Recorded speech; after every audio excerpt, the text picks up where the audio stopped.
Hello everyone, आज है 21 अगस्त और आज इस वीडियो में हम बात करेंगे वेदांता के बारे में। देखिए 270 रुपए के करीब शेयर ट्रेड कर रहा है और लगातार इस शेयर में हमें गिरावट देखने को मिली है।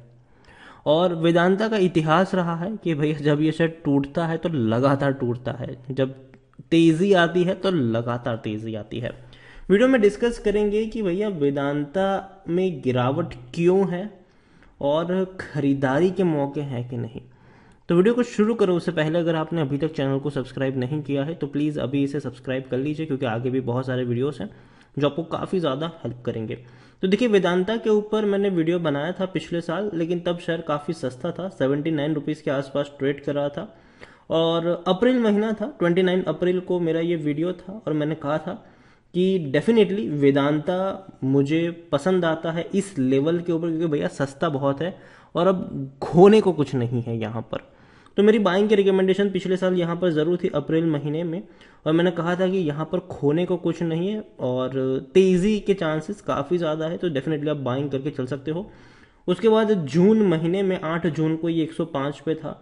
इतना ही नहीं, 27 जून को ये 110 के करीब था, तब भी मेरी बाइंग की रिकमेंडेशन थी। और तो और साल के अंत दिसंबर तक ये 160 के करीब था, तब भी मैंने कहा था कि हाँ मुझे ये पसंद आता है, अभी भी तेज़ी की आप उम्मीद कर सकते हैं।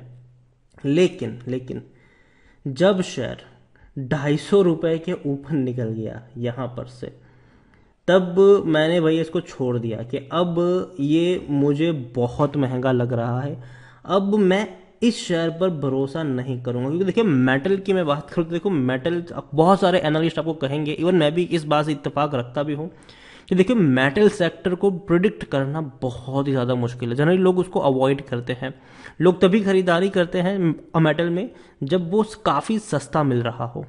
ठीक है, मेटल कभी भी मेटल को भैया अपने ऑल टाइम हाईज पे अगर कोई मेटल स्टॉक बैठा हो तो कभी भी नहीं खरीदना चाहिए, ये मैं हर बार बताता हूँ।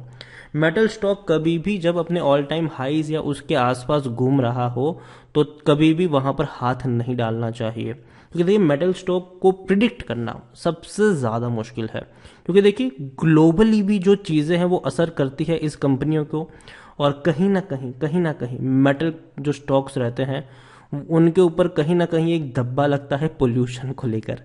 तो डेफिनेटली प्रेशर में रहते हैं ये शेयर। और जब तेज़ी आई थी, जब शेयर पहुंच गया था 250 रुपये के करीब, तब मैंने कहा था कि अब यहाँ से भैया निकल लो, अब कोई फ़ायदा नहीं है। हालांकि उसके बाद ये शेयर 290 के ऊपर पहुंचा था, बाद में टूटकर वापस 150 के करीब पहुंचा, लेकिन उसके बाद एक बड़ी रफ्तार पकड़ी, 336 पे गया, 336 पे। और अब जो गिरावट है वो भयंकर वाली गिरावट है।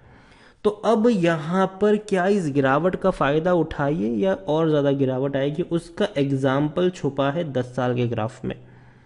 10 साल में अगर आप देखें तो आप देखिए जब दौड़ता है भैया तो एक तरफा रैली आती है। ठीक है, आप देखिए 2016 में ये शेयर 70 के करीब था। ठीक है, जब दौड़ा एक तरफा रैली आई थी, 328 रुपए तक निकल गया था ये।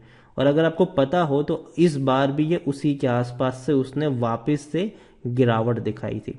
और 2018 से ये उस लेवल के बाद टूटना शुरू हो चुका था। ठीक है, तब तो कोरोना नहीं था। ठीक है, और गिरते गिरते गिरते गिरते आप देखिए 2019 तक, तब भी कोरोना नहीं था, ये 140 135 रुपए तक पहुंच गया था।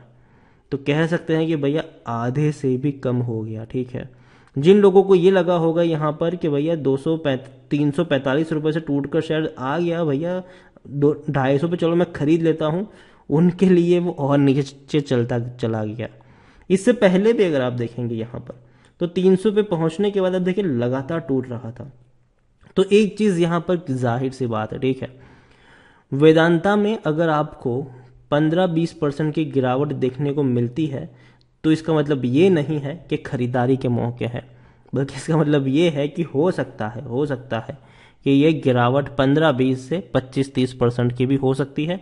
और अगर वहां तक भी नहीं रुका तो 40-50% की भी ये गिरावट हो सकती है। तो ये चीज़ें आप प्रीवियस एग्जाम्पल को देख के समझ सकते हैं। देखिए चार्ट कभी भी झूठ नहीं बोलेगा। ठीक है, चीज़ों को समझिए कि जब टूटता है तो भैया एक तरफा टूटता है, एक तरफा टूटता है ये शेयर। और अभी जो गिरावट की शुरुआत हुई थी भैया, हालांकि इससे पहले ही हो चुकी थी, लेकिन अभी जो एक आग का काम किया 9% की गिरावट का जो काम हुआ है वो मद्रास हाई कोर्ट ने भैया इनको भैया क्लैरिफिकेशन भी भेजा है कि भैया जो उनका तूतुकुरिन का जो यूनिट है, प्लांट है, उसको लेकर जो पोल्यूशन को लेकर इनको भैया अपना जो जवाब है वो देना है, सबमिट करना है। अब देखिए, रिपोर्ट से the Madras high court issued a notice on redemption of contaminated site at Tuticorin unit after PIL was filed against the company. The PIL demanded Vedanta to remove all contaminated material within Sterlite copper plant. देखिए, काफ़ी ज़्यादा इनका ये जो plant है टुटिकोरिन का, ये बहुत ज़्यादा कंट्रोवर्सी में रहा है। ठीक है, बीच में इनके स्टरलाइट प्लांट को बंद भी किए जाने की चर्चा थी और काफ़ी सारी चीज़ें यहाँ पर हुई है और काफ़ी ज़्यादा सारे एलिगेशंस इनके ऊपर लगे भी है।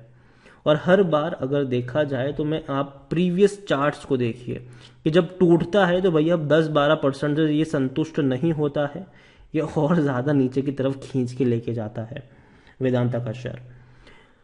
लार्ज कैप शेयर है, 1 लाख करोड़ से भी ज़्यादा का इसका मार्केट कैप है। एनएससी में देखिए तो 3 करोड़ से भी ज़्यादा का इसका वॉल्यूम ट्रेड है। शेयर होल्डिंग की बात करने जाए तो भाई साहब आप देखेंगे तो प्रमोटर के पास नहीं है कुछ भी, उसी के बारे में हम बाद में भी बात करेंगे। लेकिन उससे पहले अगर हम देखें तो according to Moneycontrol user बेचने की बात कोई नहीं कर रहा है। 93% लोग खरीदने की सलाह दे रहे हैं, 7% लोग आपको होल्ड करने की बात करें। बेचने की बात करें कि 100% लोगों का पॉजिटिव रवैया है। ये वाकई में शॉकिंग है, लेकिन फिर भी चलो ठीक है। एक और चीज़ अगर हम देखें तो रेवेन्यू में उतना बड़ा उछाल नहीं आया है पिछले 5 सालों में। इवन 2018 में 90,000 करोड़ से ज़्यादा के रेवेन्यू थे, वो अभी तो भैया 88,000 करोड़। इवन 2020 में ये 85,000 करोड़ थे। प्रॉफिट अगर हम देखें तो डेफिनेटली प्रॉफिट में इजाफा ज़रूर हुआ है। जो 11,000 करोड़ का प्रॉफिट था वो 15,000 करोड़ देखने को मिला ज़रूर है। 2020 में तो हालांकि नुकसान था, 4,740 करोड़ के आसपास का लॉस था। वेदांता देखे तो हाँ, पी रेशियो काफ़ी सस्ता है, 8.60 के आसपास है। सेक्टर पी 23 के आसपास नज़र आता है और 56% एनालिस्ट यहाँ पर खरीदने की सलाह दे रहे हैं। अच्छी बात है। करंट प्राइस इंस्ट्रिक वैल्यू से काफ़ी कम है, जो कि अच्छी बात है। लेकिन लॉन्ग टर्म में देखिए, लॉन्ग टर्म में इस कंपनी ने बैंक एफडी से भी अच्छा रिटर्न नहीं दिया है। अच्छा डिविडेंड पेइंग शेयर है, खरीदने का अभी भी सही मौका है क्योंकि शेयर ओवरबोट जोन में नहीं है। लेकिन दूसरी तरफ रेड फ्लैग्स ये है कि भैया प्रमोटर की कई सारी होल्डिंग गिरवी है और ये बहुत बड़ी होल्डिंग है। अगर मैं आपको यहाँ पर दिखाने की कोशिश करूँ प्रमोटर की होल्डिंग कितनी गिरवी है, तो भैया प्रमोटर के सारे ही शेयर्स गिरवी है। ठीक है, सारे शेयर्स प्रमोटर के गिरवी है। 65.18% की होल्डिंग है प्रमोटर के पास और वो सारी की सारी प्लेज है। तो ये आप समझो कि भैया प्रमोटर की सारी होल्डिंग प्लेज पड़ी हुई है। दूसरी तरफ आप यहां पर ये देखो कि पिछले कुछ क्वार्टर्स में किन्होंने क्या किया है। जैसे कि दिसंबर 2020 में अगर हम देखें तो हाँ, प्रमोटर ने खरीदारी बहुत बड़ी करी है। 55% की जो होल्डिंग थी वो अभी इनकी हो चुकी है 65% की। लेकिन पहले भी सभी होल्डिंग गिरवी थी, आज भी सभी होल्डिंग गिरवी है। म्यूचुअल फंड की 5.5% की होल्डिंग थी, डोमेस्टिक की 7.5% की होल्डिंग थी। आज देखे तो म्यूचुअल फंड ने अपनी होल्डिंग को कट डाउन कर दिया है, सिर्फ 3% की होल्डिंग है। डोमेस्टिक वालों के पास 7.5% की होल्डिंग है। फॉरेन वालों के पास क्या है, 16% की होल्डिंग थी एफआईएल्स के पास, 16% की, और अभी हो चुकी है सिर्फ 10% की।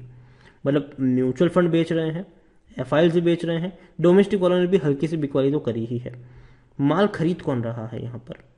तो रिटेल वालों के पास 7% की होल्डिंग है, थी पहले, अदर्स के पास 8.5% की थी। अभी देखे तो रिटेल की जो होल्डिंग है वो 6.5% के आसपास है और अदर्स के पास भी 7.5% है। तो जो मेन खरीदारी हुई है वो प्रमोटर के द्वारा खरीदारी हुई है, लेकिन सभी के सभी शेयर्स इनकी गिरवी है। तो यार भरोसा करना मुश्किल है। दूसरी चीज़ अगर देखेंगे, देखिए प्रमोटर गेम क्या खेल रहे हैं। आपको पता हो तो पिछले साल इन्होंने कोशिश करी थी अपनी कंपनी को डिलिस्ट करवाने की, लेकिन हो नहीं पाया था क्योंकि जो बड़े फंड हाउसेस थे वो शेयर के लिए बहुत ऊपर की कीमत मांग रहे थे, जो ये लोग राजी नहीं हुए थे देने के लिए। तो अभी क्या किया इन्होंने कि चलो ठीक है, ऊपर की कीमत मांग, चलो तब तो प्लान सक्सेसफुल नहीं हुआ, लेकिन क्या करें, धीरे धीरे ये क्वांटिटी को खरीद रहे हैं ताकि आने वाले समय में जो कंपनी को डिलिस्ट करवाना हो तो इनके पास इनफ शेयर्स हो जिससे कंपनी डिलिस्ट हो जाए। तो ये इनका प्लान ज़रूर है, लेकिन फिर भी मुझे लगता है कि वेदांता मुझे महंगा लगता है, इसमें कोई शक नहीं है कि बहुत महंगा शेयर है ये, ठीक है। और जिस तरीके का इनका पैटर्न रहा है कि भैया गिरावट जब आती है तो बहुत बड़ी गिरावट आती है, लोगों को मौका तक नहीं मिलता है यहाँ से। तो अभी मैं वेदांता की मैं खरीदारी करने की सलाह नहीं दूंगा, और मेटल शेयर्स को लेकर मैं यही कहूँगा कि देखो बहुत ही अनसर्टेन रहते हैं वो, तो तो जनरली अवॉइड करोगे तो ही बेहतर होगा। और अगर खरीदारी करते भी हो तो तब खरीदारी करो जब वो एक्चुअल में सस्ते मिल रहे हो, ठीक है। कभी भी मेटल शेयर्स को तब नहीं खरीदना चाहिए जब वो अपने ऑल टाइम्स हाइज के ऊपर बैठा हो, तब उसको कभी भी नहीं खरीदना चाहिए, क्योंकि वो एक उसका सेचुरेशन पॉइंट होता है, वहां से भैया वो टूटता है। तो वेदांता मेरे हिसाब से अभी भी मुझे महंगा लगता है, गिरावट के चांसेस अभी भी यहाँ पर देखने को मिल सकते हैं। बाकी मर्जी आपकी है, आपको अगर पवन के हवा के विपरीत दिशा में अगर आपको दौड़ना है तो डेफिनेटली आप यहाँ पर दौड़ सकते हैं, लेकिन मैं अवॉइड करने की ही सलाह दूंगा। वीडियो पसंद आया हो तो लाइक कर शेयर करें, चैनल पर अगर आप पहली बार आए हैं तो प्लीज़ सब्सक्राइब करें, और वेदांता के बारे में आप क्या सोचते हैं वो भी आप मुझे कमेंट में लिखकर बता सकते हैं। Thank you.